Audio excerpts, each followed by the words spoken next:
à l'Hôtel de... Good afternoon, everyone, and welcome to City Hall. To order. Your worship, all public meetings of Moncton City Council are simultaneously translated. Hearing devices are available. You have the right to address City Council in the official language of your choice. Meetings are also simulcast in both languages on City of Moncton's YouTube channel and can be found on our website at moncton.ca. If you have registered with the City Clerk's office prior to the agenda deadline, 7 days before the meeting, you will be given 5 minutes for your presentation. Other public presentations will be given 2 minutes. You will receive a reminder when 1 minute is remaining. No presenter shall speak disrespectful of council, staff, or a member of the general public. The use of offensive or profane language will not be tolerated. Any breach of this guideline may result in the presenter being asked to leave the council chambers at the discretion of the chair. Un service d'interprétation simultanée est offert durant nos réunions. Vous avez le droit de parler dans la langue. Simultaneous interpretation is offered. You have the right to address council in the official language of your choice. Meetings are simulcast in both languages on the city's YouTube channel and at moncton.ca. If you have registered with the City Clerk's office prior to the agenda deadline, 7 days before the meeting, you will be given 5 minutes for your presentation. Other public presentations will be given 2 minutes. You will receive a reminder when 1 minute is remaining. Please note that no presenter shall speak disrespectfully of council, staff, or a member of the general public. The use of offensive or profane language will not be tolerated. Any breach of this guideline will result in the presenter being asked to leave council chambers at the discretion of the chair. Thank you, Madam Clerk. Motion on the agenda. Thank you, Councillor Legier, seconded by Councillor Steves. On the question, all those in favor signify by saying aye. Opposed? Motion carries unanimously. The next item would be declarations of conflict of interest et déclaration des conflits d'intérêts. I do not see any. There are no minutes and no consent agendas this evening. So the first up is public and administration presentations, and we have one public presentation. Presentation for New Year's Eve Family Fun Fest recap. Bill Whalen, co-chair of Events Moncton, is here to do the presentation. Welcome, Bill and team. Do you want to just touch the button on your microphone there? There we go. You're on. Okay, Your Worship and members of council, one of the many legacies of the World Junior Hockey Championship has been the New Year's Eve Family Fun Fest. Events Moncton determined after the World Juniors that it was an appropriate and welcomed endeavor to continue for our community. So Larry and I approached Claire and Shane Essen to co-chair the event, and the rest, as they say, is history. Tonight, I am pleased to invite Claire and Shane to introduce their committee so you can see the people behind the hard work and get the well-deserved recognition that they deserve. Thank you.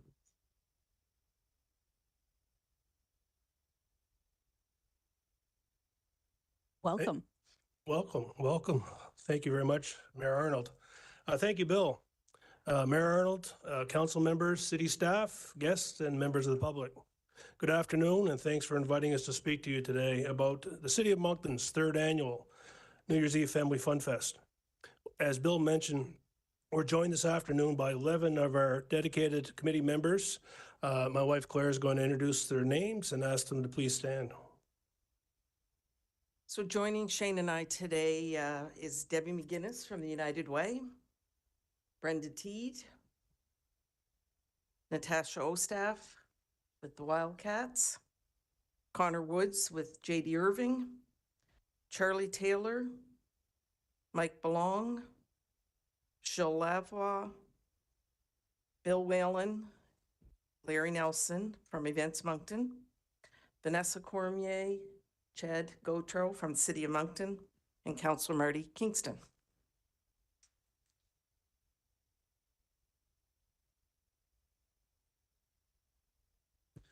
So thank you for that round of applause. In addition to our committee members, we also had 40 volunteers help us with a total of 60 people who helped to organize and help host a very successful family event on New Year's Eve. The event started at 2 p.m. with children's entertainment and finished just past midnight with the second fireworks of the evening. We also had fireworks for younger families at 7:15 p.m. This year, we were very fortunate to have some excellent entertainment. We had face painters, we had a photo booth, children's choir, local bands on the Ian Fowler Oval, and our musical headliners this year were the Big Bad Party Band, Lay Hey Babies, and of course, everybody's favorite Signal Hill. We estimate this year that we doubled the crowd that we had from a year ago. We estimate where there's approximately 20,000 people in attendance, and some of the slides that you'll see towards the very end, you'll see the people there for sure. The Moncton Wildcats were again our presenting sponsor, and their game was a sellout with 8,600 fans. The 3 local hotels close to the Avenir Center were sold out. That's the Hyatt, the Crown Plaza, and the Hilton, and the downtown restaurants and bars were packed. The event was no cost to attend, which is very special, and food was donated by different organizations and served by the United Way staff and volunteers on a donation basis. And we're pleased to say that just under $7,000 was raised for the United Way. The cost to host the event was approximately $200,000. And this was made possible because of generous corporate sponsors. We had 50 companies in the greater Moncton area who sponsored the event, along with funds provided by Events Moncton and the province of New Brunswick. It was a challenge, but we were able to rise to the occasion and raise that amount of funds. Our goal for the event was to break even, and we're pleased to say we did so, as we did last year. 2,500 tickets to the Wildcats game were donated by the local business community to organizations such as the Boys and Girls Club, METS, Krista Richard's after-school program, and many of the less fortunate here in the community, including many new Canadians. For many of these people, it was their first hockey game. In closing, we would like to acknowledge the great support provided by city staff members Vanessa Cormier, Chad Gautreau, and Councillor Kingston. We look forward to organizing and hosting the City of Moncton's 4th annual New Year's Eve event, Family Fun Fest event, and we thank you for having us. We're happy to answer any questions that you may have. Thank you.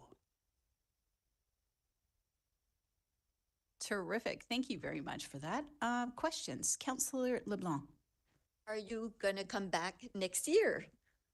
We are going to come back next year, yes. Thank you. Any other questions? I don't see any questions.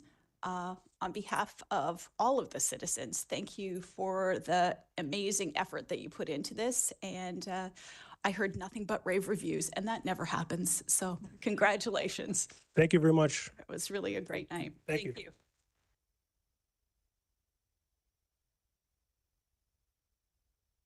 Your worship, there are no administration presentations exposés de l'administration. Il n'y en a pas ce soir.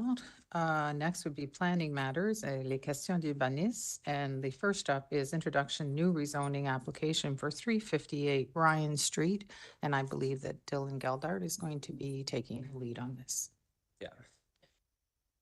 Good morning, everyone. Or good Welcome. evening. Yeah, thanks. So Bill unfortunately can't be here today due to delays in his flight. So I'll be presenting the next 2 planning items. All right. So the first one is going to be for an introduction for a new rezoning application at 358 Ryan Street.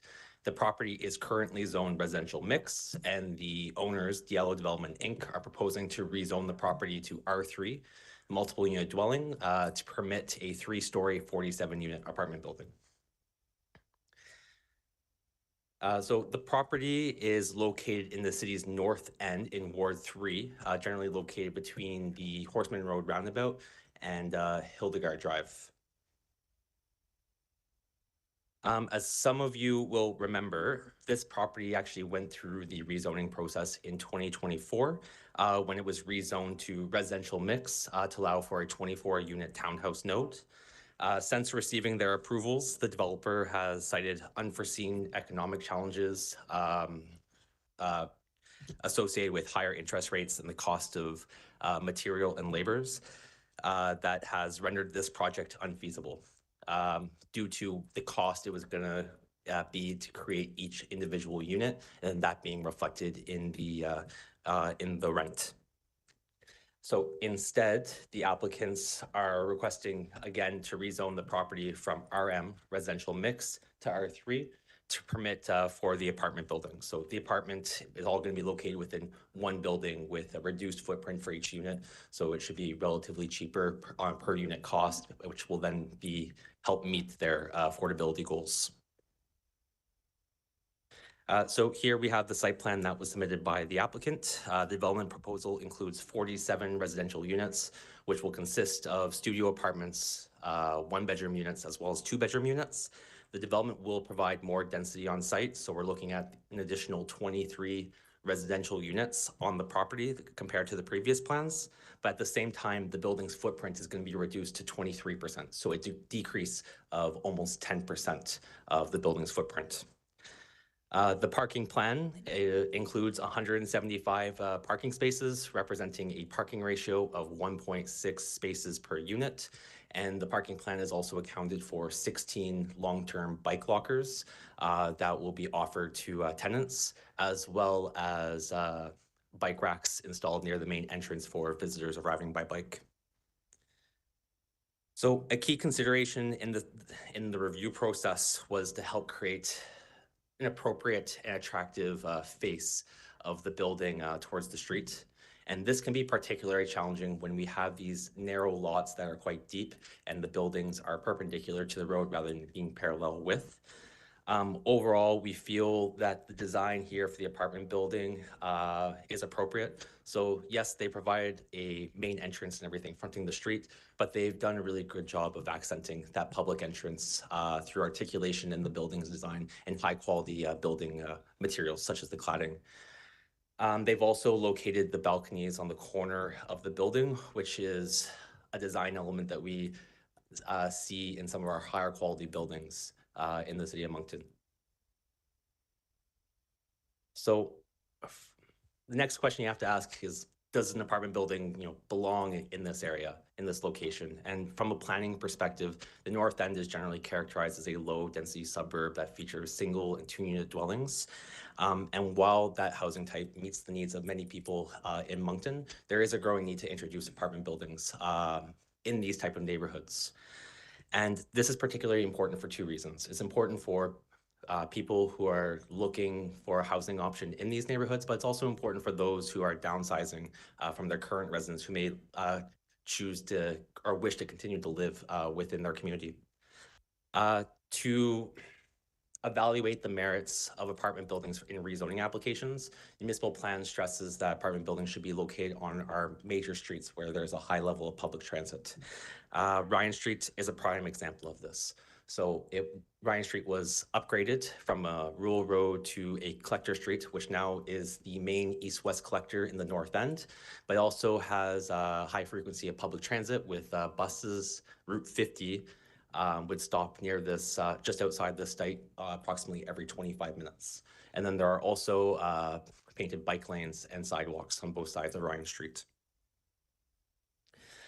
Today, administration are recommending that Moncton City Council proceed with the zoning bylaw amendment by giving first reading of the bylaw, referring the bylaw to the Planning Advisory Committee for its written views, and setting a public hearing for March 17th at 4 p.m. in Council Chamber City Hall. If the rezoning is approved, it would be subject to 7 or 8 conditions that are outlined here, and we're also part of your guys' part of council's package. If this application proceeds, it would go to the Planning Advisory Committee on February 26th, and we would host the public hearing on March 17th. And that concludes my presentation. Thank you.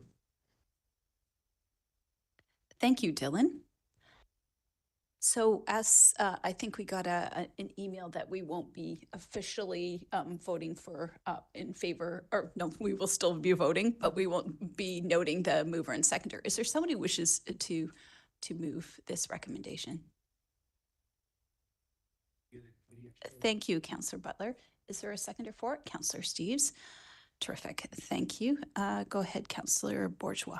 Merci beaucoup, Madame la Maire. I have. Thank you very much, Your Worship. May I ask my question in French? Yes, I have no issues with that. I have no issues with the process, and we'll hear what feedback will be, but there's 2 main reasons Well, because it was approved in February 2024 and in February 2025, the application was amended. There are two reasons. I understand the increase in construction costs, but the second factor, which is interest rates that have gone up. However, for the past year, interest rates have gone down. So how do you explain that? Do you mind if I answer in English? Not at all. Developer themselves. As the planner, I'm not so much concerned with the reasons why. It's the questions I'd ask myself, is an apartment building like this appropriate for this location? So that's this perspective that I was coming from. What if you have specific questions related to, I guess, the reason why the developer is going through this process again, I would direct that question to them. Perhaps during the public hearing would be best. It's secondary Yeah. to what we're studying here, but what I'm afraid of, red flags come up. We are asked as a council to modify it a year ago. Yeah. There were arguments why we modified the zoning a year ago. We did it. A year later, on two grounds, one of them is not really credible, the other one is, so that's fine. Mhm. But what happens if some other problems occur and 6 months from now, we are asked a third time to modify? What protection do the citizens have that, last year was tweaked a little bit and now we're tweaking it, that it wasn't, I don't want to make it an accusation, but that we have not been, induced into moving something halfway and then further, and then we could be facing the same dilemma in 6 months or another year. And I would say that there's always a risk that the plans can change. In this case, the plans were changed substantially from the townhouse, I guess, project. So we felt that it was only fair to council and to the public that we brought it back to this venue to go through the public hearing process again. But there's always a risk that this land, it's not developed by, developer A, it's sold to developer B, and the developer B has different plans for this project. When we write the conditions, you'll notice the eighth condition is a general conformance clause. So it's expected that no matter who is buying this land subsequently would develop the lot in accordance with the plans that are submitted here. Okay, we'll see. Merci. Merci, Madame le Maire. Thank you. Councillor Steves. Thank you, Your Worship. Stepping in, pinch hitter. And I'm glad Renee's here as well. I just want to bring council back to the conversation we had about traffic calming last week. And you may remember I brought up this particular road of Ryan. And if you can just picture it with me, when you come down Hildegard and go around that S turn, as soon as you start down Ryan, it's a straight shot to that traffic circle. And Councillor Butler and I do get complaints there. It's not to say that Rennick is not needed, and we don't oppose that. I think what I want to just bring up is, in addition to the traffic calming plan that we approved, this is new information. And when you presented, I heard things like high traffic, main collector road, all the very things that I tried to state last week. And so I just wonder if there's an opportunity for you guys to work with an additional condition, perhaps, on a traffic calming measure. I don't really care where or what. That's a separate conversation, to not hold up this particular piece of it. But I know the numbers. I read up 14, 18, all that sort of thing. But it's the speed. It's the speed, and it's more stopping. There's more Amazon packages. There's more taxi cabs coming in to pick up people that don't have vehicles there. And so if that was added, I would be more enthusiastic to support that in the time that comes here for the additional ones. So that's what I want. Anybody want to, yeah, Renee, I guess it's a question or a statement to you. Thank you for the concern, Councillor Steves. Yeah, so when we look at the trip generation from this particular development, it's quite low compared to the rest of the traffic we're seeing on Ryan. Not that to say there's no traffic calming concern, but what I'm trying to say here is that Ryan is on our list for evaluation for, for traffic calming. And this is going to be done despite this development. So we wouldn't impose necessarily a condition on this development. It would be my recommendation, but just to consider the traffic calming on Ryan through our normal program, because this additional amount of traffic would not really change what the decision is on Ryan Street when we're looking at the greater picture. We're fairly confident that once we start digging those numbers into Ryan, we'll probably end up with some traffic calming measures. Thank you. Councillor Butler. Thank you, Worship. Thanks, Dylan. Presentation. I guess, you know, in the north end, what we see a lot of, and, you know, I look down further down Ryan, close to north of Fry School. We had a mixed residential, and then we wanted to change it to multi-unit dwelling. And that was, I think, 2 years ago, and nothing's has happened. My worry about us changing, especially right on the tail of what Councillor Bourgeois was saying. Last year, we changed it to residential mix. And now this year, we're going to the multi-unit dwelling. And I wonder sometimes if the cost of land is changing because of our zoning. So in other words, if you got a piece of property and you can't afford to build single dwellings on it, so you come to council and you get the zoning redone, and then you put it on the market and it's worth more money. So are we just helping the developer to get rid of this? Because what I'm saying is nothing ever happened further up Ryan when we did this. So to me, I have a hard time within a year. Nothing has been done. They come back, they want to put it back. You know, they're saying they're going to build, but, you know, listen, I've seen lots of plans come across this desk here, even on a napkin. So, you know, it's, we have to make sure that something is going to be built here because, you know, I really, I'm really kind of getting a little tired of these people coming and wanting things changed like this within a year. You know, things haven't changed that much since 2024, but the cost of this land will go up. The other one would be, you know, there's, you know, if it does come forward, I would hope that there's some affordable housing in here. So anyway, I'll leave it with that. Again, I'm not quite sure where I'm going to be leaning on this one because of the amount of time, like Councillor Bourgeois said, you know, 1 year we're doing it, next year we're not. So anyway, I'll leave that with you. Thank you, Worship. Councillor Legier. Yeah, thank you.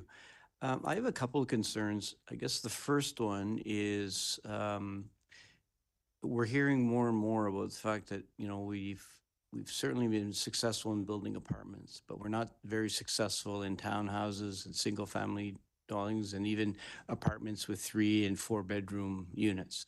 So all of a sudden we had, you know, a townhouse development, it's less pressure. And then all of a sudden we have this whole discussion in and around now it needs to be an apartment. So I have that concern. And I just wonder where urban planning sits on this. I mean, the numbers are clear. We have overcapacity. We've generated tons and tons of apartments and plans. So why would we be in a situation of recommending something that we currently need, which is townhouses? Right.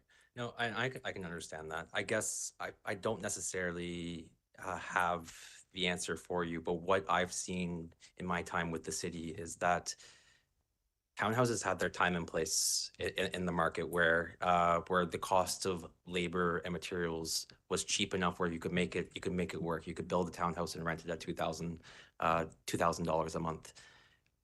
In the last year or two, that's just no longer the case. People aren't coming forward with as much townhouses proposals just because of what it's going to cost for them. Once they bring that to market, the rent is going to be $3,000, which isn't going to be rentable to a large percentage of the population. So it's those apartment units that are really filling in that housing gap that we need at this time. It is the missing middle. But shouldn't we be having a discussion to try to figure out then what it is that we need to do and to stimulate that type of construction and not just simply flip it and just say, well, it's just going to be an apartment. Absolutely. So I think we have to have that conversation. I think what I'm also concerned about is, and Councillor Butler had some good points where, you know, we rezoned it. We no longer put anything in that indicates a time frame at all.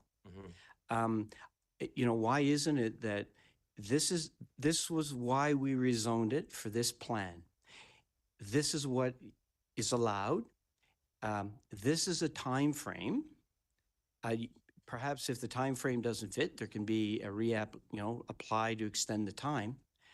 But if you don't fulfill the reason the land was rezoned in the first place, do we have the ability to say then it's off the table? Like you have to come back, like, because otherwise what happens is if the land all of a sudden is, for whatever reason you wish, has more value, you're going to flip it. You're going to do those things. And I think, we have to have those conversations now. And so that's where I feel that, we are missing the mark and we need to rethink this. Yeah. Can I add just to that? I think the other point, so when you are rezoning lands, whether it be at Augusta Terrace, I believe it was, yes, it has an R3 zone, which the R3 zone is going to allow for more unit counts than maybe a neighboring RM zone, but it's conditioned, right? It's conditioned on the plans that what came to council and that were submitted and approved. So it doesn't provide them the complete development rights that are afforded by the R3 zone. So that's how you're guaranteeing, yes, perhaps it didn't get built in the last 2 years, but that's not to say that it won't get built in the next 5 according to those plans. And I think the real questions that we need to be asking ourselves is not getting involved in the more economic aspects at this stage, but is asking the question, does this type of housing choice belong here and will it benefit the community long term? But I think it is really important though, because we know what we're missing. And just by simply saying, well, the economics don't work, and so therefore we're going to shelve that and we're going to build more and more apartments, I don't think that certainly isn't what I feel is necessary in the city. And it's certainly not what I'm hearing from predictions moving forward on the type of housing we need. So that's why it's not to give you a hard time and say that it doesn't fit. I mean, this apartment complex could fit nicely there, but is it what we need? And so then that is the question. Sure. And then we're being asked to rezone something again on a project that we had determined that we rezoned in the first place for a project that we really quite liked. And again, interest rates have fallen. I don't know where the costs are, but I think those are all questions that I think a number of us may ask and continue to ask, and there's no, I think at the end of it, that's at least in my view, my personal disappointment in this. And I think we need to figure out ways, and that was somewhat of the federal government thrust of trying to, allow initiatives, for building and so on. And keep in mind that provincial government's looking at initiatives for construction and so on. So are we throwing the baby out with the bathwater before we know all those details? So in any event, I'll leave it at that. It'll go to however decision. If it goes to Planning Advisory Committee, fine, and they can ask similar questions. So merci. Thank you. I don't see any other questions at this time. We can go to the vote. Oh, we do vote. Oh,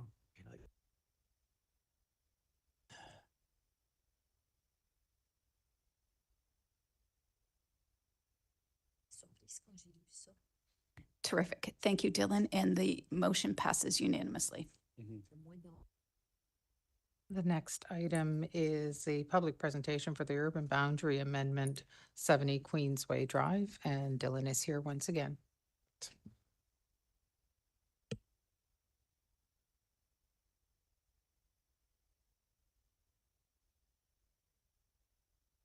District. So this is going to be the second of 3 meetings that this will be brought to council. So it's a public presentation.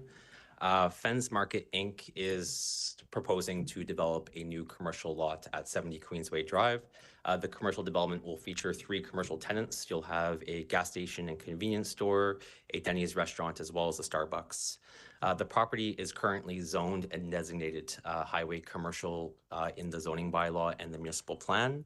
However, the property falls outside of the boundaries of the limits of the urban serviceable boundary, meaning that the property does not have the development rights to connect to the city's water and sewer systems. As a result, the applicants are requesting an amendment to Schedule 2 of the municipal plan that would include the project area within the urban serviceable boundary. The property is generally located at the corner of Mapleton Road and Queensway Drive in Ward 4. As a bit of a background, these 2 properties were held under the Department of Transportation and Infrastructure ownership for any future upgrades to their highway systems.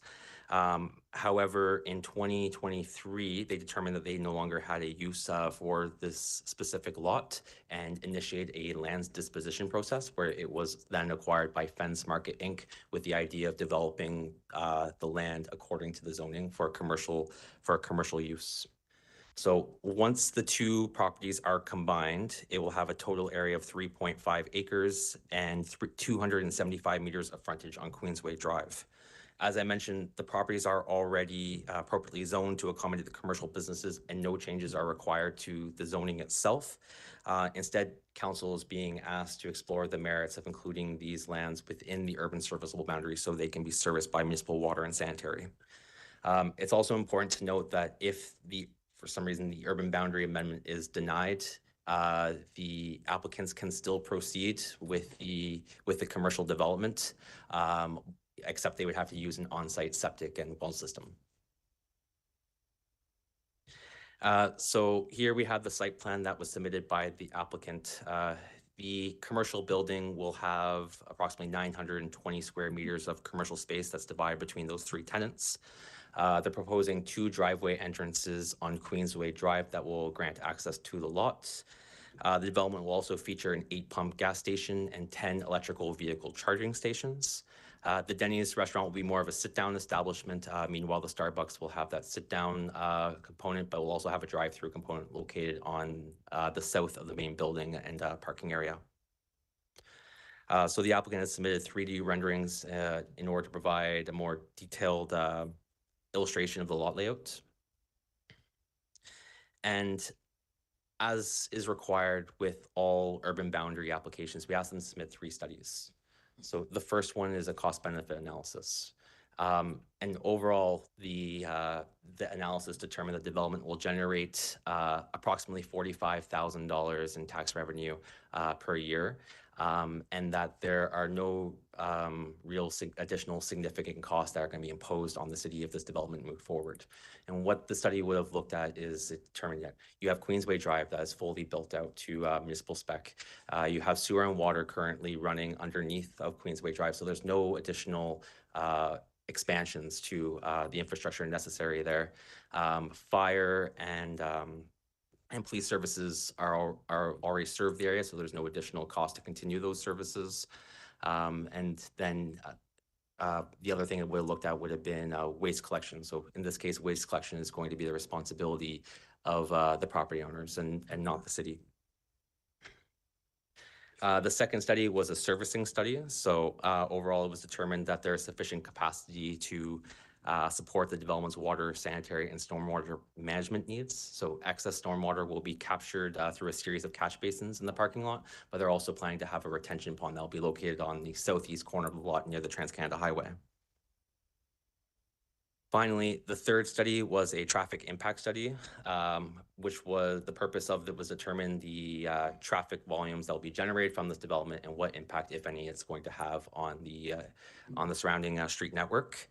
Understandably, it was confirmed that this development will increase traffic in the study area, particularly on the westbound entrance ramp that experiences issues today.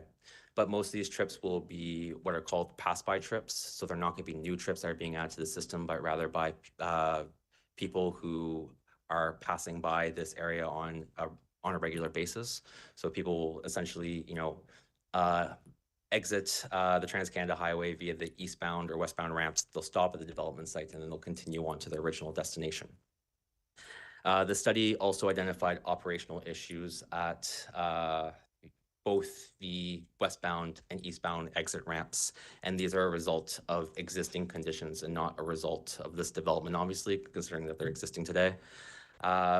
Through our conversations with DTI, they have been planning for 2 infrastructure improvements in the area, including a roundabout at Mapleton, where it meets with the westbound entrance ramp, as well as an additional turning lane at the eastbound exit ramp, which would, through our conversations, these are planned for 2025, which would coincide with this development and would improve the performance of traffic operations in the study area in both the AM and PM peak periods. If the application is successful, here are the changes that are being proposed to Schedule 2 of the municipal plan. And so today, administration are recommending that Moncton City Council proceed with the municipal plan amendment and confirm the public hearing for March 17th, 2025. And if the municipal plan amendment is approved, should be subject to a resolution with the following 7 conditions. These conditions are also posted on the city's website for any members of the public who are observing today. As a next step, the application will be presented to the Planning Advisory Committee on February 26th for their written views, and then come back to council for the public hearing on March 17th. Thank you. Terrific. Thank you, Dylan. Is there somebody who wishes to move this recommendation? Councillor Edgett, do you wish to move this recommendation? Yes. Is there a seconder for this? Thank you, Councillor Kingston. Questions? Go ahead, Councillor Bourgeois. Merci beaucoup, Madame la Maire. Merci, Dylan. 2 questions. Pourquoi 25 années? C'était juste un chiffre qu'on a choisi au hasard ou est-ce que c'est best practice? Ou... Ça, c'est un numéro qui sont dans le plan municipal. So it's when they developed their cost-benefit analysis, we asked them to look at the 25 years. I wasn't part of that when that was created, so I don't have an answer for you today, but I can look into it more. Okay. All right, just curious. The second one is if you could bring up the map again with all the little zebra passages, and from a policy perspective, it makes no sense. The one with the stripes that has the urban boundary or serviceable boundary. Oh. This map here? No, there's another one. It'd be the bylaw map itself. Maybe. You had it on the screen.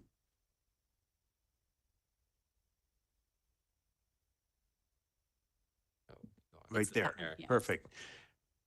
It makes no sense for a normal person, so maybe well, I shouldn't call myself a normal person, but there's like overlapping. Wouldn't it just make sense that we have just a line? That's the boundary. Boom, boom, boom, wherever it is. You've got 1, 2, 3, 4, and then 4 lines around it, and then you have those 3 lines inside of it. What is the serviceable boundary? It's the one on the outside, wouldn't it?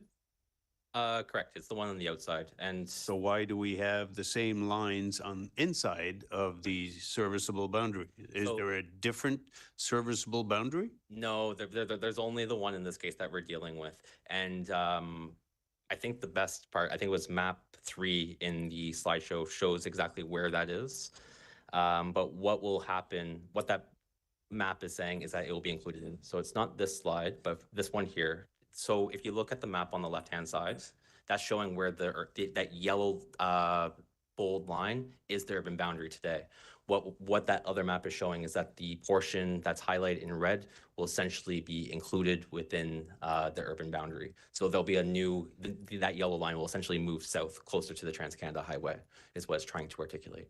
Joe, but it begs the question as to why we did the Donald Trump Sharpie thing and we sort of resculpted it. Why didn't we include this triangle from the beginning?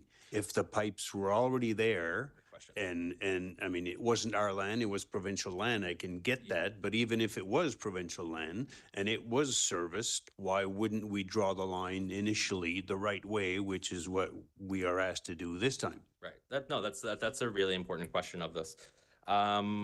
So when it was created in 1997, those yellow bold lines that you're seeing there. And for the most part, the urban serviceable boundary follows our municipal infrastructure. So if you look down Elmwood, for example, on either side of Elmwood, you'll have like 200 to 300 meters will be captured within the urban boundary of land. This is a particular case. I wasn't here when it was created in 1997, but someone made the decision to intentionally exclude it from the urban boundary, thinking that land would never be developed for commercial purposes, but it would maintain under the ownership of DTI, because they probably had a history of not selling land for this type of development. But we're here today. It's been acquired by a private owner, and they're just being asked to be included within that boundary, because our service is already in place. I get it. Yeah. I suspect that there are other areas of the city where the lines were drawn and are not the smartest lines. Yeah. So, I suspect that we will have sooner or later other cases where we will be asked to modify the lines and they should have been drawn correctly in the first place. I wasn't here either. Not too many people were here 25 years ago who could explain why these anomalies appear. Can I make a request that we sort of, I don't know if that's the legal way to proceed. We have to wait for somebody to point out that, okay, we need to, or can we as a council say, you know what? This doesn't make any sense. Let's draw it this way. The pipes go there anyways, so it's not as if we were damaging the city finances by redrawing a line as a la Donald Trump did with Alabama. So yeah, time is on our side on this one because we're going through the municipal plan review, and that schedule belongs in the But municipal that's plan. 3 years away before so we that- get it to approve. So is that there will- something that we need to do within the next 3 years that would avoid this kind of dilemma, the case-by-case modifications, tweaks, and everything else? No, it's a really important exercise if you're going to be looking at modifying the urban boundary at a citywide scale. It needs to be looked at by a team such as the Municipal Plan Review Board, and not something I would recommend it be part of the municipal plan, because that will ultimately shape what our land analysis looks like, Okay, where we but want to grow. I'm willing to bet that we'll have other tweaks to do before we get to the municipal plan in 3 years, but we'll see. Merci beaucoup. Appreciate it. Merci, Madame la Maire. Sorry, just a point of order, the municipal plan review is due in 16 months, so that's the plan. Councillor Richard. Merci, Madame la Maire. Thanks, Dylan, for stepping in. So since the sign has gone up on the 22nd, I had a few conversations. So I have a few questions. I just want to confirm the PAC committee meeting on the 26th, that's open to the public? That's open to the public for observation, but public participation will be limited to the public hearing scheduled on March 17th. That's good. I just wanted to clarify. Yep. Had that question asked. I see Renee there, so I don't know if we have any plans to look at sidewalks going up Queensway. With this development, we are going to have more traffic, and I'll question that one later. For people, make it safe for people to walk. Mm-hmm. Yeah, thank you for the question, Conseiller Richard. Actually, part of the DTI project that was shown on one of the maps, which included the roundabout, we are partnering with DTI to have sidewalk on Queensway for that first leg, if you wish, up to the development. And there's also some bike lanes being built under the TCH overpass. So to provide some connection there, because as you know, TCH is quite of a barrier to active transportation. So we're working with DTI. Some of those components will be, city costs, while most of the project that you see on your map is DTI costs. Okay, so suggestion would be to maybe go past the development and go pick up the residents that are past that. You also have a campground out there. There's gonna be added traffic from the campground going to that store if this is built, right? So, This is definitely a consideration. The challenge here is we have ditches. It's a rural roadway, so it's gonna cost a lot more money to put the sidewalk. You gotta, as you know, fill the ditches, put a storm sewer system. So it's not your typical sidewalk extension, but it's something that we could probably put in our future capital plans to kind of look at where that sidewalk could lead in the future for phase 2, if you wish. For now, the budget was put in place for, again, that first part to make sure there's a connection to this development and also the hotel on the north side. if we can keep that in the plans for the safety of the residents and the public. For sure, we'll do. Okay. Okay, Dylan still around? All right, we're talking about the emergency services. We're talking about fire and police services, not anticipating significant impact and cost to deliver those services. How about getting to, let's say, up Queensway or past Mapleton? How about the with all the traffic that already is there, and we're gonna add some, no doubt. Have we looked at that side? For fire and police, ambulance, being able to get up to those residents?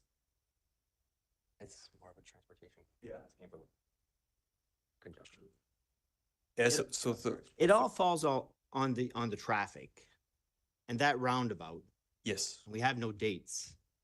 For the actual construction? Yes. Yeah, so it is planned for summer of 2025. That's actual? Yes, well, I mean, I can't speak for NBDTI more than the information that I have, but we have recurring meetings with them. This is actually a project that was designed and tendered actually about 5-6 years ago and was pulled away at the last minute.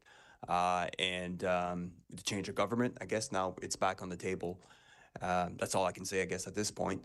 But we're meeting with the consultant at DTI on a monthly basis. We have an upcoming meeting and everything's pointing for a 2025 construction. So, I mean, all I can do is share what they're sharing with me at this point, and it is scheduled for being tendered for this summer, yes. Okay, so now I'm gonna go to the traffic study where we're talking about expected to be pass-by trips. Vehicles that are already traveling near or by the site. This is gonna be a gas station, coffee, and whatever else, just on the side of the highway. You're going towards Fredericton, all of a sudden, hey, it's right there, why not go? You're gonna pull right in. Mhm. So we're creating traffic, it's not just the passing by. But I don't know how the traffic study is capturing that. Yes, and really, when I spoke with the staff, regarding this, for me, it was, I didn't really care about the bypass versus the additional. I was like, what I think the people are concerned is what's the amount of traffic this will generate on Queensway, particularly, I think, for the residents. So total traffic, we're looking at about in the AM peak hours, so they're in the rush hour of the morning, with about 400 additional vehicles, and in the PM about 270, and that's based on the traffic impacts that it was done by the consultant. So again, about 400 in the morning and then 270 in the afternoon. And mind you, that will be just on that short leg of Queensway. People are not going to go past that area because this is for the trip generation from that particular site. So looking at Queensway itself and not really the intersection.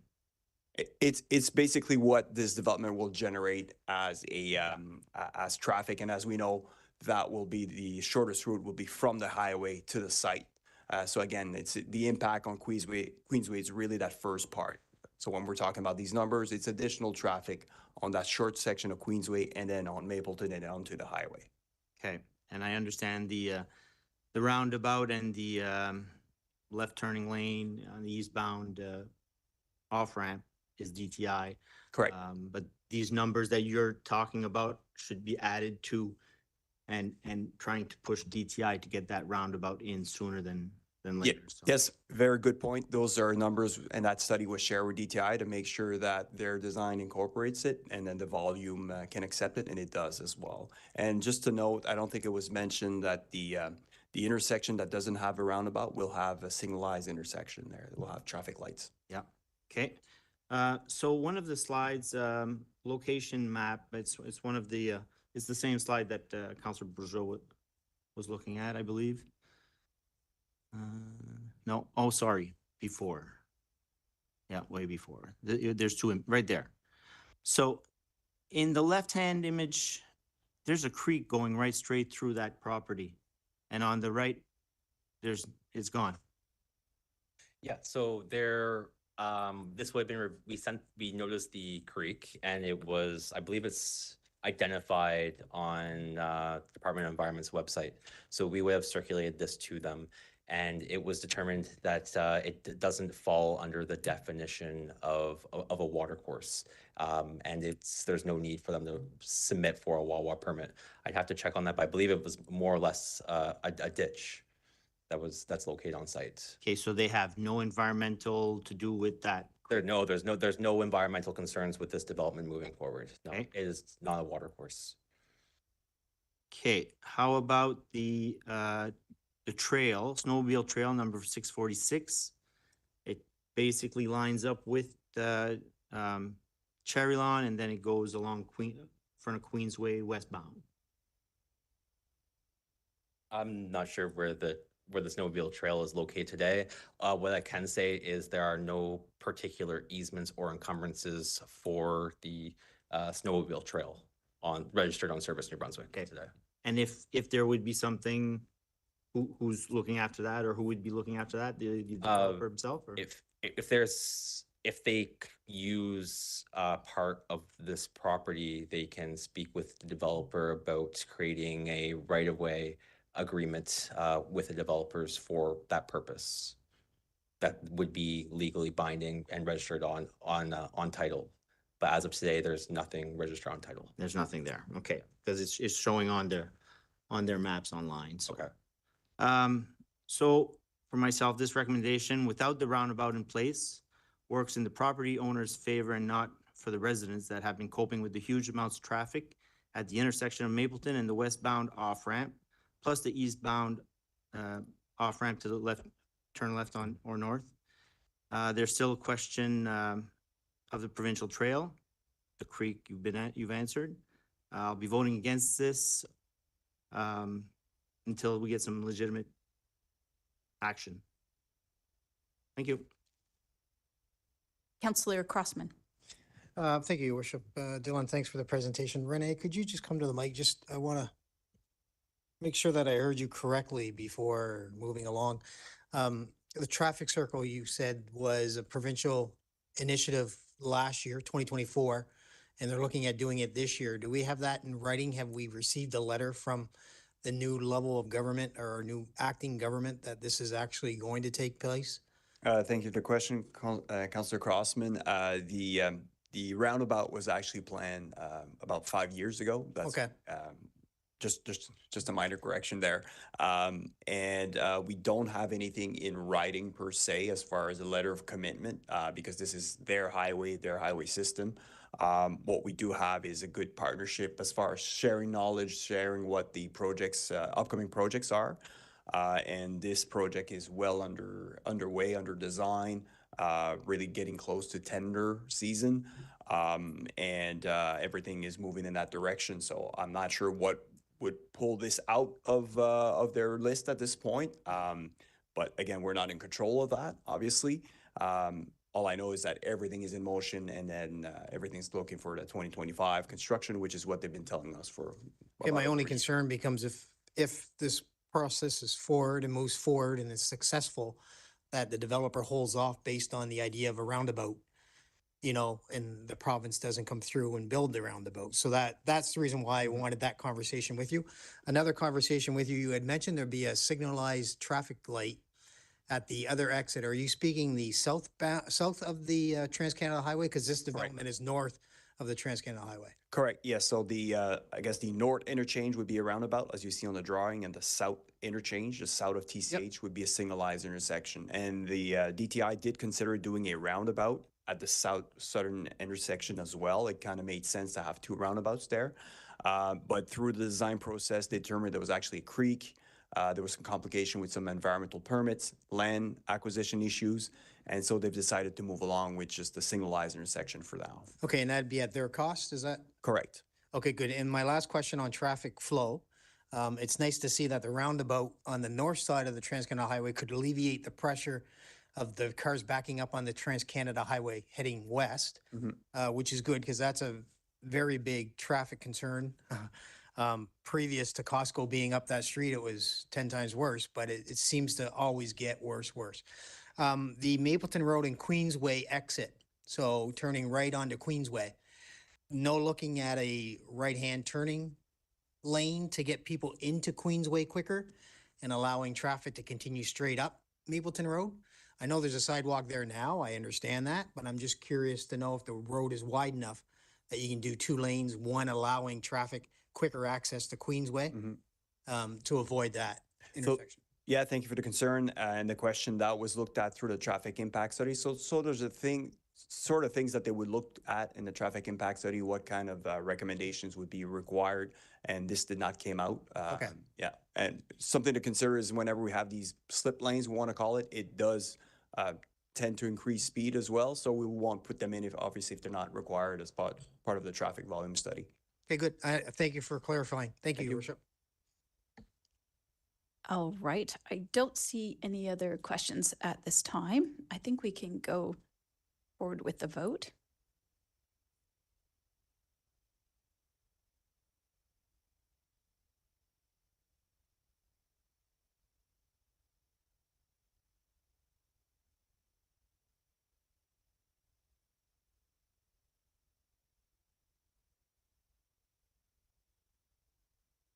Thank you. So the vote passes with 2 nay votes, Councillor Butler and Councillor Richard. And we will be at a public hearing on March 17th. Thank you. Your Worship, the next item is statements by members of council. Thank you. Go ahead, Councillor Kingston. Thank you, Madam Addis. Everyone, just to kind of mention and remember 3 long-time and well-known Monctonians. They were all influential in their own professions and domains, and they all left us in January of this year. A few weeks ago, and many of us in the room know these gentlemen. Firstly, former Moncton City Councillor, longtime barrister Wendell Maxwell, distinguished law career spanning over 50 years. Wendell was a sportsman as well, longtime member at Moncton Golf Club, but really a promoter and supporter of local boxing, staging live events in Moncton back in the 1970s. Mr. Maxwell passed January 5th at the age of 85. Roger Dupuy, longtime country music and live entertainment promoter over many years, the owner of the Urban Corral on St. George Street, named Canada's top country show bar 2 years running back in the 1980s. Among the many top acts of the day that Mr. Dupuy brought in, you had the Beach Boys, although that was in Shediac, Alabama, performed in Moncton over a few evenings. Always a promoter of homegrown talent whenever possible. I can think of future stars like Shirley Myers, Joan Kennedy. They come to mind. Mr. Dupuy left us in January the 8th at the age of 86. Norm Red Mullins, a longtime member of the Moncton Fire Department, 33 years service, an outstanding athlete, in particular baseball. He was actually drafted by the Milwaukee Braves in 1954. He was a very, very solid hockey defenseman with the great Moncton Hawks senior championship teams back in the 1960s, very well known in the Moncton hockey community, and again, a longtime member of MFD. Red reached 90 years young and left us January 14th. So on behalf of myself and all of council, our condolences to the family and many friends of Wendell Maxwell, Roger Dupuy, and Norm Red Mullins. Thank you, Your Worship. Merci. Thank you. Councillor Bourgeois. Merci beaucoup, Madame la Maire. Question pour la greffière. Avez-vous eu... Thank you. Your worship, a question for the city clerk. Have you had a chance to make a list of the councillors who have done misconduct between 2016 and 2021? November 15th, 2020, 19 April 2021, and January 20th. Cap été public, c'était novembre en 2020. In November 2020, in November 2022, and October 2022. And have all of the investigations been made public? No, just the first three that I named, the other three have not. Your worship, why this lack of transparency? C'est pas moi, je pense que c'est probable. It's not up to me. This is probably a legal situation. So this is likely a conversation that we need to have in private session of council, but we need to keep in mind also that some of these complaints occurred before the current bylaw was in place. They were under different policies or different guidelines, but we can bring this to a private session of council if you'd like further information on it. When did the policy or the new policy come into effect? I believe the bylaw has been in effect since 2018, but I'd have to confirm that. Okay, so were any since 2018 that have not been ratified in public? Yes. What? Three. Since 2018, so under the present, No, but some of those may have been resolved informally. So I think we need a further discussion in private. We really can't get into detail. okay, but this is not a legal, this is a procedural issue. We have a procedural bylaw that says anything that is voted on in private must be ratified in public.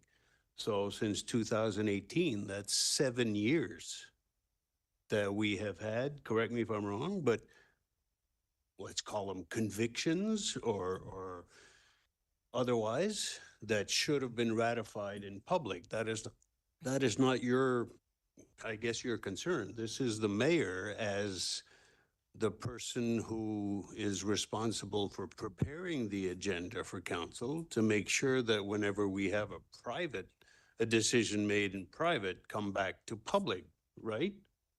Actually, Nick, the addition to the bylaw was done on December 17, 2022, which added that section. To bring back? Yes. Well, Robert's Rules of Order, as we've been following it probably since the corporation was created 100 and some odd years ago, calls for any decision in private to come back to be ratified in public, to be valid. That's in the Municipalities Act. I asked that question 2 weeks ago. So why are some cases of infractions to our code of conduct publicized, but others, I suspect are convictions, have not been ratified in public? Does that mean that whatever sanction was given to those convicted councillors, have they been implemented? Madame la Greffiere, were all of the convictions brought for public ratification? And did the penalties, if any, given to these convictions followed through? For instance, if somebody had to apologize publicly for their actions, and that was a penalty for the conviction, but was never apologized for in public, can we get that information? From the research that I did, or that was provided to me from my office, it was anybody who had to bring a public apology has been brought forward. Okay, so that has been ratified in public. But there are some aspects that have not been ratified in public as we did 2 weeks ago, Yes. right? Okay, Madame la Maire, when are we going to finally, after years, going to bring forth these cases? I wasn't here from 2016 to 2021, so I think for the full sake of transparency, when do we get to ratify them in public? Well, as has been made clear, this has only been a rule since 2022, and our solicitor also mentioned that perhaps not all of these were convictions, as you like to call them. Well, until further notice, so why, explain to me why we did 2 weeks ago what we did, which was immediately or as soon as possible after the private meeting, when it wasn't a conviction, it was a verdict of innocence, I guess is the equivalent. Boom, we ratified in public. But other cases that were here for years hasn't been, contrary to the provincial legislation that has been in place for years. Whenever we have a decision in private, we have to bring it for ratification in public. Anyways, as soon as possible would be appreciated. Merci. Thank you. Anyone else? I think we can move on. Next is, I just had to get myself situated here. Sorry. Reports and recommendations from committees and private meetings, rapports et recommandations des comités et réunions à huis clos. And there are two coming before council today. That Moncton City Council authorize the release of funds approved during the 2025 budget deliberations in the amount of 84,000 to the Canadian Legion Branch Number 6 to cover expenses for the year, and 57,000 to Dans un Corps, and that the amounts be taken from the 2024 council contingency. Thank you. Councillor Leger, do you wish to move this? And Deputy Mayor Terrio, do you wish to second? Great, thank you. Questions? Councillor Bourgeois. Yeah, I just want a clarification on the motion. The motion that we adopted at the committee of the whole, I didn't see the final version, and it says here, the release of funds approved during the 2025 budget deliberations in the amount of 84,000.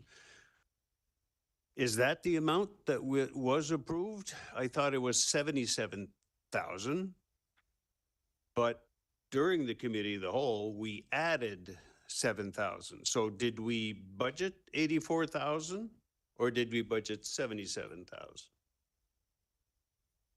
Go ahead, Greg. From the 2025 budget, there was $77,000 accounted for in the budget. So there is an additional 7,000 that would equal then the 84. All of those monies, however, are coming from council contingencies in the budget. Some of that money, that 77 was still coming from council contingency. So it's probably the 77 from the budget plus an additional 7. Right. It's just that the wording is not right. When we say approved during the 2025 budget deliberations in the amount of 84,000, that's not what we had approved during the budget. It was 77, so Exactly. probably the way to, including 77 that was approved in the budget plus an additional 7 approved last week. No, I know, we're saying the same thing, but the wording on the motion that we modified, we amended, and it was, I think it was unanimous, we agree, but it's not the right wording. Agreed. It's not the end of the world for $7,000, and it would come out to the same thing, but we didn't approve, the way it's worded, we approved 84,000, which we did. Somebody would say, well, look at your budget, you approved 77,000. And here it says we approved 84,000. Anyways. Perhaps we could have a friendly amendment to just say that it was approved and then added to, if the mover and seconder are in alignment with that, it comes out to exactly the same thing at the end. Thank you. Any other questions? I think we can move to the vote.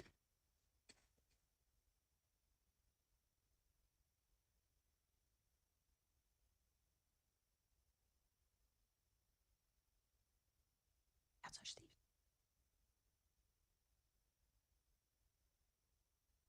Terrific. Motion passes unanimously. Thank you. Sorry. The next one is that Moncton City Council adopt the proposed modifications to the traffic calming policy. Thank you. Is there someone who wishes to move the changes to the traffic calming policy? Thank you, Councillor Steve, seconded by Councillor Kingston.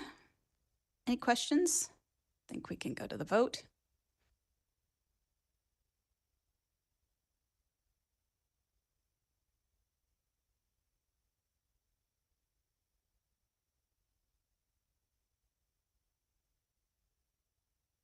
And the motion passes unanimously. Thank you.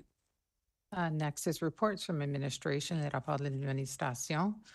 First up is engineering acquisition of GPS equipment, and the motion before council this evening is that City Council approve the purchase of the proposed GPS survey equipment from Cancel Survey Equipment, Inc. at the quoted price of $297,559.30. Madame la maire adjointe. Madam Deputy Mayor, you have the floor.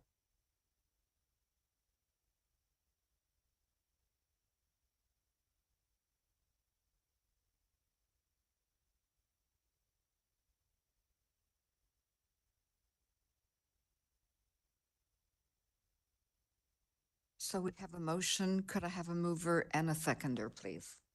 Conseiller Richard moved, seconded by Conseiller Leblanc.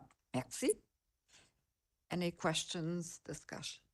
Je vois pas, non, c'est quoi? Tu travailles là-bas.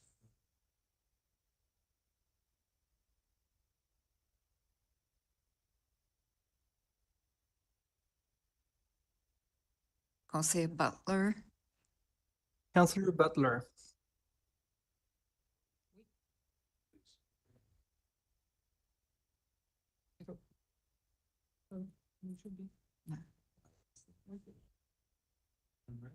Yes, you are. Oh, there I am now. I turned red. Whew. I am so happy about that. I'm starting to be concerned. Being an Irishman, I don't mind being green.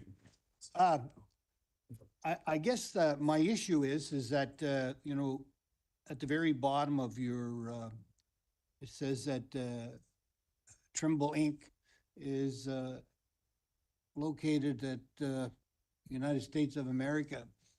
I'm just wondering, is there any companies in Canada that sells this equipment?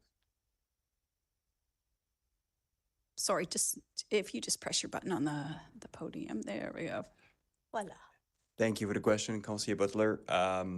To be honest, I would have to do some research. There's definitely some limited amount of companies that do these types of products, sorry.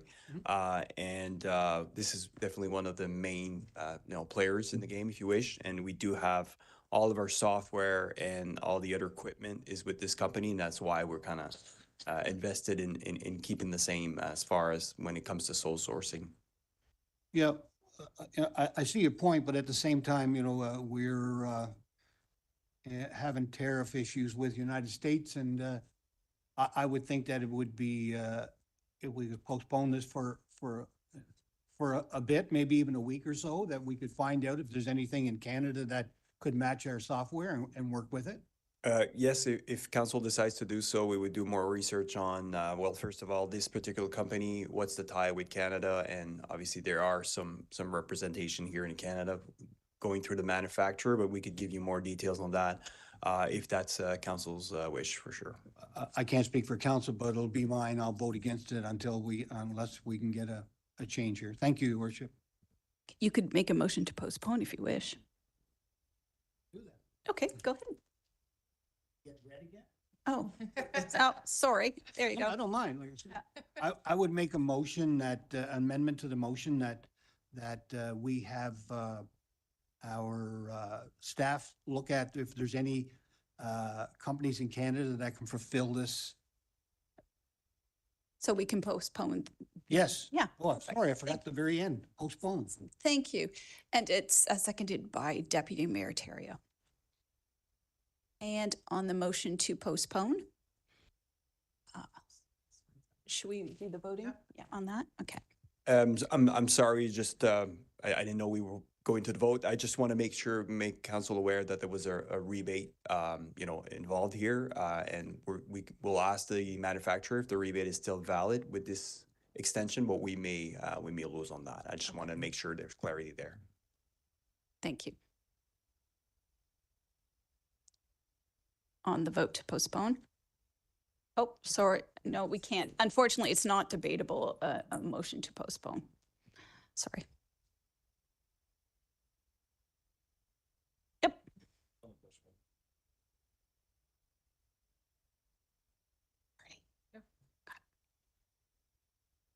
And it's unanimous to postpone.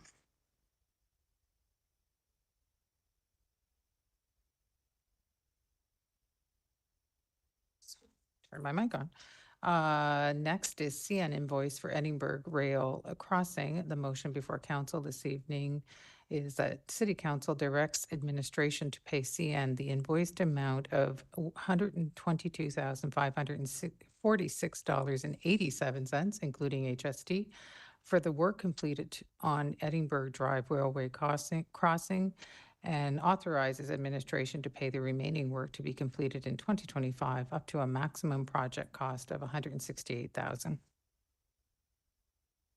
Thank you. Councillor Legier, do you wish to move this recommendation? Yes, I would. Thank you. Is there a seconder for it? Councillor Butler? Any questions? Councillor Bourgeois? Merci, Madame la Maire. Juste curieux. Thank you, Your Worship. I am curious as to why this was not dealt with before. Should it not be recommended to council to have that on the radar? Otherwise, it gets carried over to the next fiscal year because it was subject to negotiation. But ideally, we should have had a resolution. Am I not right? You are absolutely right. That's an excellent point. We were aware of the upcoming work. We were made aware of it in January 2024, as indicated on the letter. And we discussed the issue with the finance department, and I was part of the capital projects of 2025. So we are looking to determine what the process should be for those one-off projects, because it's not our infrastructure. It was not our focus during budget deliberations. And so that was an oversight. But to do things properly, we should have applied before council under capital projects. So that's an excellent point that you raised. Thank you very much. Thank you, Your Worship.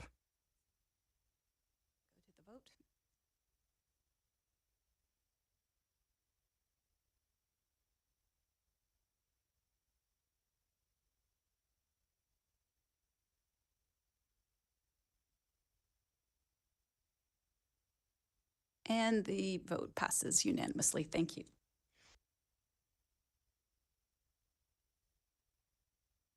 Le prochain item, c'est une résolution pour les... Next item, resolution to establish a council committee on multiculturalism. Councillor Bourgeois is made the resolution. Thank you, Mayor and Council. So again, as indicated by the City Clerk, that this item was brought forward during the December 16th regular Public Council meeting. We have the motion there in the CRF.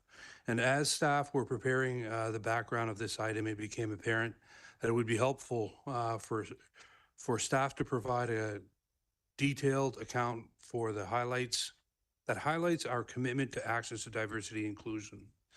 Actions that include but are not limited to the first immigration strategy launched in 2014, the first city in New Brunswick to have human resources dedicated to immigration, This, in 2020, a second immigration full-time human resource dedicated to international students. Our city is seeing record growth in immigration because of some of those items. Social inclusion plan, a DEI or diversity, equity, and inclusion committee and policy in place with 3 subcommittees tasked with implementing action plans. Full-time human resource in a new role dedicated to diversity, equity, and inclusion, anti-racism, and employee engagement. An employee census that was launched in 2024, and which we are currently waiting results, that would provide a demographic snapshot of our current staff. The anti-racism implementation and planning in process of being completed. That's the Ivan Okello from OCAN Consulting. That should be done within a month, as well as other initiatives. So we would like to bring details of all those actions in the coming, in one of the upcoming council meetings within a month, to provide more details to council on some of the very important pieces that the city is doing to ensure diversity, equity, inclusion, as well as the adoption of the recent appointments, boards, and committees to council. Terrific. Thank you. First up, Councillor Bourgeois. Merci, Madame la Maire. Thank you, Your Worship. I don't know if I should do that again, but I am offering my resolution, and I will keep my comments for the end, because as the one who proposed the resolution, I am entitled to say the closing remarks. Deputy Mayor Terrio. Oh, excusez-moi. Voilà. I will second it so that we can debate the motion. Terrific. Thank you. Questions? Councillor Butler. Thank you, Your Worship. I have to say that I see where Councillor Bourgeois is coming from with this motion, but I'm not big on actually another committee. I think that, you know, we have a hard time getting committees together, and, you know, how do you select, you know, and it says that 7, I just have to get it up here for a second. It was talking about getting so many people from the public involved, 7 newcomers. And I gotta say, I don't know who you would select for that. I think that, you know, and I've spoken to Councillor Bourgeois before about this, is that I think that with Magma, we need to have a little bit more closeness, per se, with council, maybe even having a few more times that the committee chair, Mr. LeBlanc, would come in and keep us up to date, or maybe Councillor Steves, where he sits on that board, could do that. I just don't see any advantage of having this committee, especially in the, you know, we're coming up to our last year of our mandate as council. I'm not sure what we're going to put forward for the next council to work with. I think that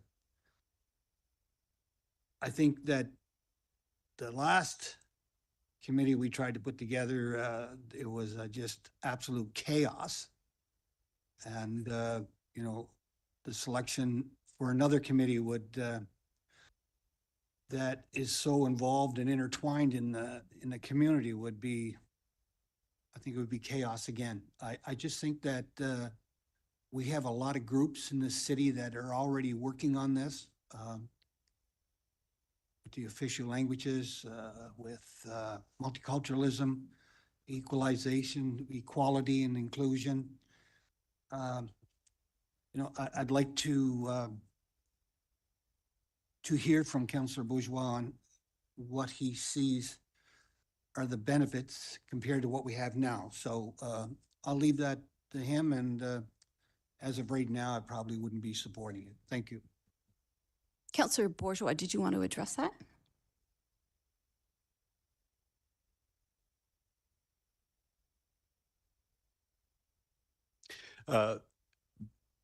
We don't have any committee on which newcomers focus their needs, their suggestions for how to improve the quality of life of newcomers. So giving them a voice to council, none of us are newcomers. So we are making decisions based on a number of committees. And this would be one because I think there's a gap. There's a gap because Manju Verma 2.5 years ago told us there was a gap. She recommended a forum, a task force, committee, if you wish. This is an idea that came to me from newcomers that said, could we have some sort of mechanism through which we could communicate our special needs or particularities, but also suggestions on how to do things. And I'll throw an example out of thin air of somebody comes in from India or Pakistan or Algeria, and they say, oh, it's surprising how you collect your garbage. Back where I'm from, this is the way. Have you ever thought of that? Well, no, maybe I'll communicate it. So they can enrich the quality of life by having different perspectives. I sit on 3 committees. Kodiak Transpo. There is no newcomer that sits there and can represent the needs of the newcomers with their transit needs. I sit on the Seniors Advisory Committee. There is no newcomer on that committee. So I sit on the Social Inclusion Committee, which is mandated in part. There's 16 pillars. One of them is multiculturalism. There is one person that is a newcomer. She's a smart cookie, contributes significantly to the thinking, but that committee is not there to represent the newcomers. So the purpose of this committee is to get the voice of the newcomers on newcomers' issues, not through other committees, but on that specific sector of our policy, not just to recruit them, but especially to integrate them, keep them here, because in the past, a lot of newcomers came and then eventually wound up in Montreal, Toronto, Vancouver, or elsewhere. So I don't know if that answers your question. What's the difference? This would be, en français, on dit par et pour. In French, we say a committee that would be by and for newcomers. Their own minds rather than through intermediaries. Sure. Yeah, I catch the drift of what you're trying to do, but when you say, when I read this and it says select 7 newcomers, so how do we know we're getting the right ones? That's my concern. Is, I mean, you know, we have so many cultures coming in here now. It's not like, okay, now next year we're going to have to add 2 more or 3 more. Now at the end we're going to have 20, you know, and a committee. I just I would like to get more. I'm not saying it's a bad idea. You know, we talked about this, but I would still like to have more input from the committees that we have, from the multicultural, the bilingual, official bilingual, from the social inclusion with Huron. We do have a newcomer on that works at Kodiak Transit, That works, but Yeah. does not Well, sit on the committee. I think they hired him so they could have that, also that input. But again, no, you're right. But the board is set up that it's for elected officials, to be fair to that board. The seniors advisory, I mean, people that are here can apply for that already, be a newcomer. It's open, it could be open. I just think that, starting a new committee, we can go back and forth here all night. I'm not going to keep anybody. We'll lose the bet, but, I would like to, get a little bit more information. Thank you, Your Worship. Thank you. Deputy Mayor Terrio. Merci, Madame la Maire. I do agree with some of the components of the motion, and I do understand where Conseiller Bourgeois is going with this.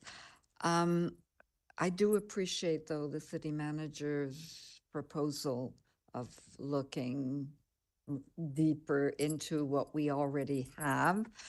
And it is a concern. I remember well, particularly in my neighborhood where I live, and I see that Angelique is here, and she would know probably what I'm referring to. But so many newcomers have no idea. It can be something as simple as Conseiller Bourgeois mentioned, the garbage. I remember having to meet with some of them and explain this to them. That's not really, I didn't think that was my job, but I did it anyway. So, there are a lot of other social issues. So I think the idea is to make the transition from where they're coming from and their culture, to make it a bit easier. And I think that l'Université de Moncton could certainly provide a lot of information on this. And I think we could work very, very closely with l'Université de Moncton. I just want to add that, for example, with the Arts Board, we have a great deal of people who are not originally from Moncton or New Brunswick or Canada. So I think we're doing well in that area. The Heritage Board as well, we have some people who are newcomers, but I tend to agree with Conseiller Bourgeois. Maybe we could do better, but at the moment, I do like if you could repeat, Monsieur Le Gérant, what you're suggesting. Merci. Thank you, Deputy Mayor. So again, it wasn't particular to this motion. It was just the idea that we are committing, administration is committing to bring back to council an in-depth presentation on all aspects of our corporation that we're dealing with in diversity and inclusion. So that council is well aware of not only from appointments to boards, committees, but also the different internal actions that we're taking to ensure that the city is being as inclusive as it can be when it thinks about policies, as well as an employer and such. So within a month. So could this be linked to the motion, and could maybe we add? There could be an alternative to the motion, or there could be an alternative to what was being recommended, I guess, that we could postpone a decision on this until after city staff could come in and provide a broad view of all of what's happening currently within the city, and then again, engage in the conversation or debate after that. I find that very interesting. Merci. Conseiller Bourgeois? Yeah, could there just be, Councillor Bourgeois, are you in favor of, getting all of the information so that we can make an informed decision?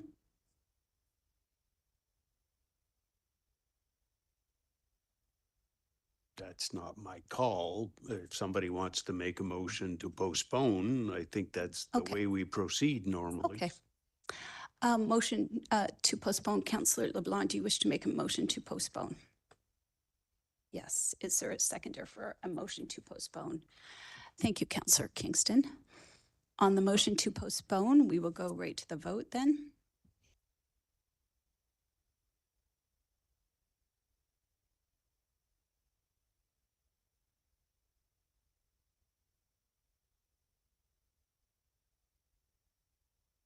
So there is unanimous support to postpone.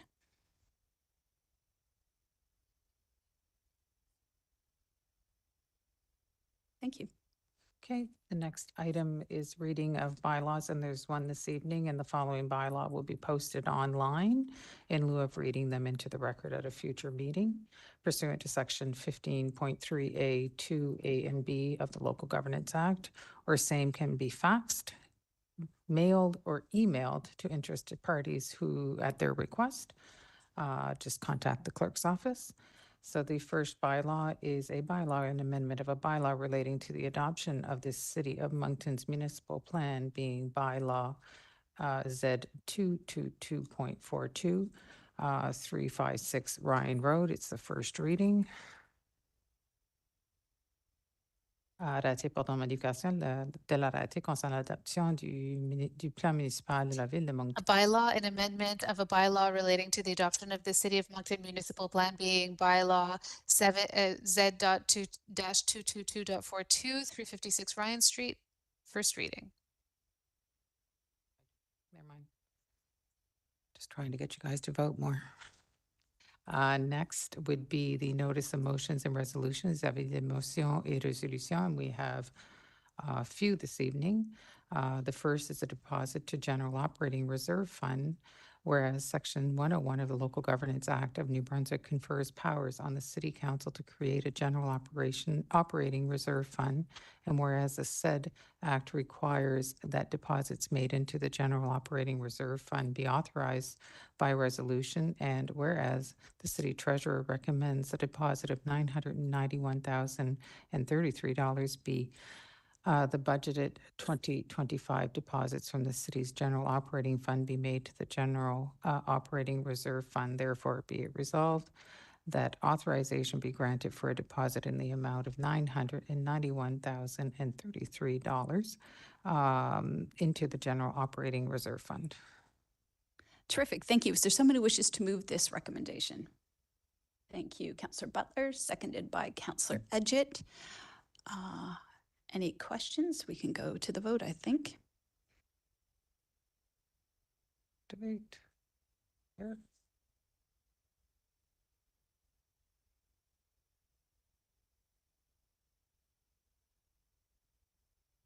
I think that's everybody that's in the room. Councillor Legier and Councillor Crossman are not in the room. Unanimous with those in attendance. Thank you. Next is deposit to General Capital Reserve Fund, whereas Section 101 of the Local Governance Act of New Brunswick confers powers on City Council to create a General Capital Reserve Fund, and whereas the said act requires that deposits made into the General Capital Reserve Fund be authorized by resolution, and whereas the City Treasurer recommends that the deposit of $6,900,500 and $6,900,548 being the 25 budgeted deposited from the city's general operating fund be made into the general capital reserve fund. Therefore, be it resolved that the authorization be granted for a deposit in the amount of $6,900,548 into the general capital reserve fund. Thank you. Is there someone who wishes to move this recommendation? Thank you, Councillor Kingston, seconded by, thank you, Councillor Steeves. I think we can go to the vote.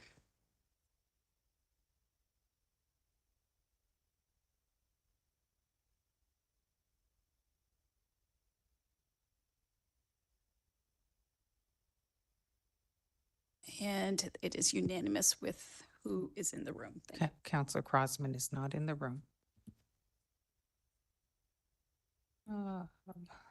Next, deposit to Utility Operating Reserve Fund, whereas Section 117.7 of the Local Governance Act of New Brunswick confers power on City Council to create a Utility Operating Reserve Fund, and whereas the said act requires that the deposits made into the Utility Operating Reserve Fund be authorized by resolution, and whereas the City Treasurer recommends the deposit of $45,000 be the budgeted 2025 deposit from the city's utility operating fund be made into the utility operating reserve fund.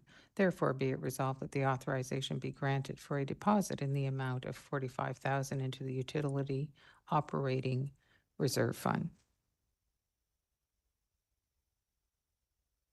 Oh, thank you. Deputy Mayor Terrio, do you wish to move this? Is there a seconder? Thank you, Councillor Richard. On the vote, Come on.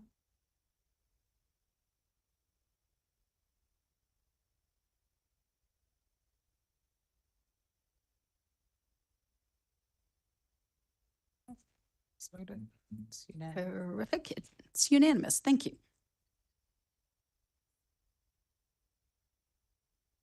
The next is a deposit, whereas Section 117.7 of Local Governance Act of New Brunswick confers powers on City Council to create utility capital reserve funds, and whereas the said act requires that deposits made into the utility capital reserve fund be authorized by resolution, whereas the city treasurer recommends a deposit of $3,934,938 be the budgeted 2025 deposit to the city utility operating fund be made to the utility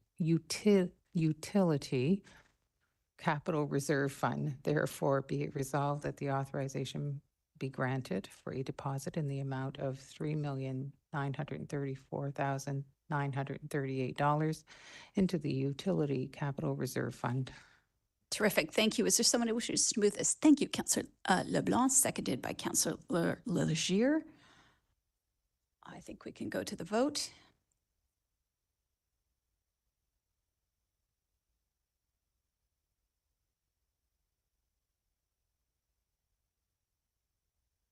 Please vote it. And it passes unanimously. Thank you. Next is resolution of animal control. It's a very long resolution. I will read the be it therefore resolved. Now therefore be it resolved that Victor Wickham, Denise Como, and Richard Perry are hereby appointed animal control officers and bylaw enforcement officers, and whereby authorized to act for and on council's behalf pursuant to the Animal Control Service Agreement referenced above and pursuant to the section noted in the acts referenced above to conduct inspections for the purpose of administrating or enforcement bylaw H 1322, a bylaw relating to the animal control. Be it further resolved that Victor Wickham, Denise Como, and Richard Perry are hereby authorized to act for and on council's behalf pursuant to the Animal Control Service Agreement referenced above and pursuant to the sections noted in the act referenced above to issue administrative penalties, orders of notice, make applications to the Court of King's Bench, and lay information in the provincial court to obtain orders applicable by bylaw H 1322, a bylaw relating to the animal control bylaw. Thank you. Is there someone who, thank you, Councillor Richard, seconded by Councillor Kingston. Oh, a question. Councillor Bourgeois, go ahead. Merci beaucoup, Madame la Maire. Est-ce qu'on pourrait avoir une version française? Thank you, Your Worship. Could we have a French version of these resolutions? Yes, we have it here in French. I can send it to you. Thank you very much. We can go to the vote.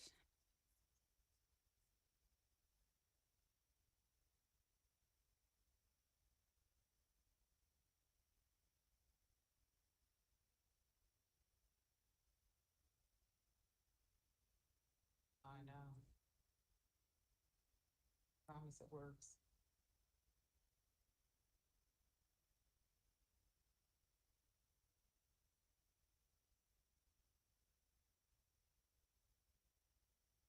And the motion passes unanimously, and I believe that is the conclusion of today's agenda.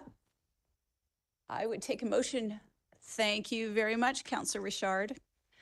Have a great evening, everyone. You're welcome.